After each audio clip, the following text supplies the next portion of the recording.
Hi అందరికీ శనార్థి. నేను మీ నర్ర సతీష్ యాదవ్ను. నర్ర సతీష్ ఒగ్గు కథలు యూట్యూబ్ ఛానల్ చూస్తున్న వారందరికీ పేరు పేరున నా కళాభివందనాలు. మంచి మంచి పాటలతో మంచి మంచి పద్యాలతో నేను మీ ముందుకు వస్తున్నా. నర్ర సతీష్ ఒగ్గు కథలు యూట్యూబ్ ఛానల్ చూస్తున్న వారందరూ లైక్ కొట్టండి, షేర్ చేయండి. మరిన్ని వీడియోస్ కొరకు మా ఛానల్ని సబ్స్క్రైబ్ చేసుకోండి.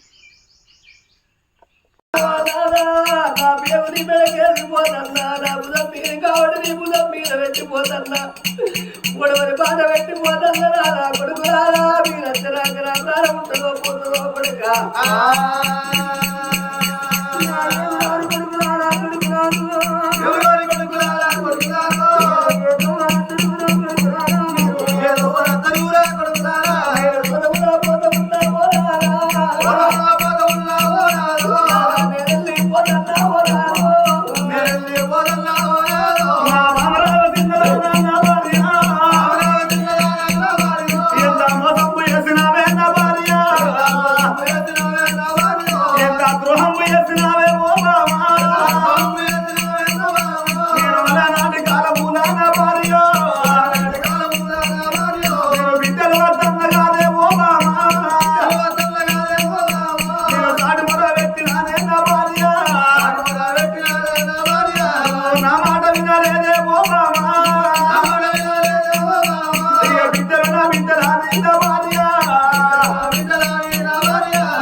అప్పటికైనా భూప్రపంచం మీద కూడుంది.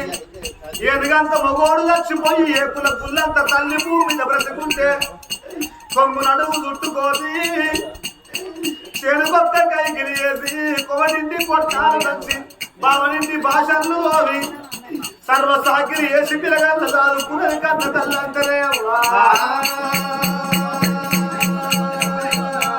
ఏ బిడ్డలకైనా ఆపదచ్చినాడు దేవతానికి రాడు, ఆపదచ్చినాడు దేవుడు ఆనికి రాడు, ఆపదచ్చినాడు బిడ్డలకు బాధగలిగినాడు బాబాని కట్టడాట.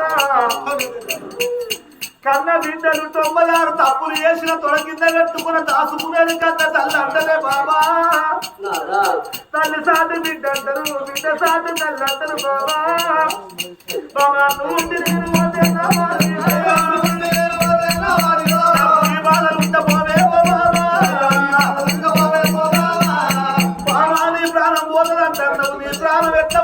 కోట్ల డబ్బు ఉన్నది, లక్షల డబ్బు ఉన్నది, ఎండున్నది, బంగారం ఉన్నది, ఎన్ని పైసలు పోసైనా కానీ నీ ప్రాణాన్నిగా పాడుకుంటనే దేవి.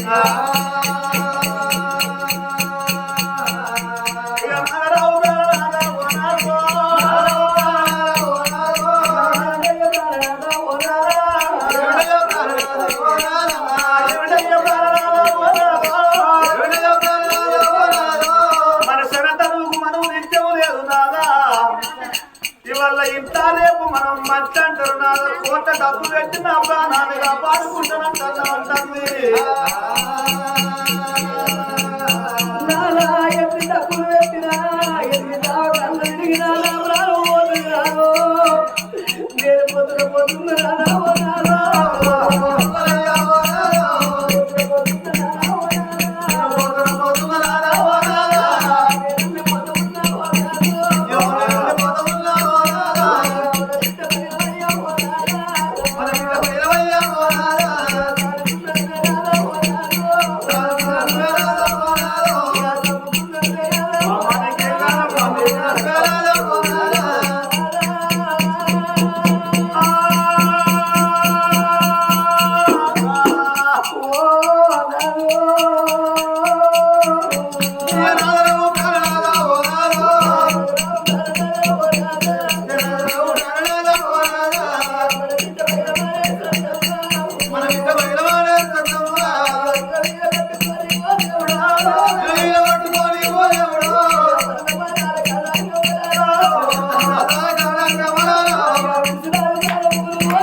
ఆడవాళ్ళ చేతి లోపల పిల్లగంటు దక్కవోనంటారు బాబా మగోని చేతి లోపల పిల్లలు పెడితే మరి కట్టుకోని చేతుల కొరకు పెట్టినట్టు నాగలు పెట్టినట్టు అంటారే బాబా రాజ్యాన రాజు కాపు వెంకటరెడ్డి భార్య చచ్చిపోవంగానే గుండెలు గుబెళ్ళు అన్నాయి కార్యాలు తల్లు అన్నాయి భార్య మీద వాడి కలకల కలకల కంట తాడ పెడతాండు కాపు వెంకటరెడ్డి ఇన్ని రోజుల వాటి బామా నా కడుపు లోపల బిడ్డలు నెరాలి కోటి దేవులకు నోమి బామా కొల్లారికి బల్లి కట్టి మునిగరాని గుండాలలో మునిగి శేరాన్ని పూజలు చేసి వాళ్ళ బిడ్డను కట్టేయాలి బిడ్డనోట నిన్ను అమ్మాని పిలవలేదు నీ ఆశ నీరలేదే బాబా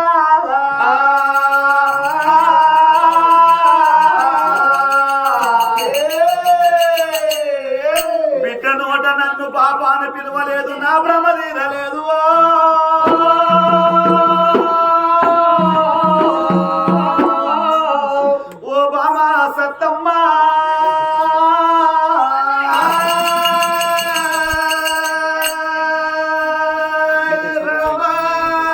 ఇప్పటికైనా కాని కన్న కొడుకుల కన్న బిడ్డల గంటము గాని వాళ్ళ రాత మనవు గంటవా ఓ బిడ్డ అంజవ్వ ఇవాళ నువ్వు తల్లి గండాన పుడితివా అని భార్య మీద వాడి ఎడతంటే అప్పుడు అనుకున్నాడు అటువంటి ఒక మరి భగవంతుడు ఏమన్నాడు ఆనాడు చూడుండ్రి నీకు బిడ్డ పుడితే మీకు భార్య భర్తలకు మరణ గండం అన్నాడు కాబట్టి ఆ భార్య మరణం అయిపోయే వరకల్లా రారాజు ఎక్కడ అటువంటి ఎవరు లేనట్టు బిక్కన మీరిపోయింది రారాజు బామా సత్తమ్మ శరణు వరంగల్లు కూడా శివశంభుని గుల్లాగా మందలించి మాట చెప్పినవు ఆనాడు నాకు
రెడ్డి భార్య మీద వాడి కలకల కలకల కట్టతాడు వెళ్తాంటే ఆ యముడు యమధర్మ రాజు వరే వరే వెంకటరెడ్డి నీ భార్య మరణం అయిపోయిందని నువ్వు కలకల కలకల కంట తాళ పెడుతున్నావు కానీ ఆనాడు నీకు బిడ్డను ఒడిగట్టిన నాడు ఆగో నీకు అటువంటి ఒక నీ భార్యకు ఇద్దరికి మరణగండమని చెప్పినా ఆగో నీ ప్రాణం కూడా పోతుందా అని ఆగో కాల పాశ వేసి జీవనం గుర్తుతున్నాడయ్యా ఎప్పుడు ఏమ ధర్మరాజు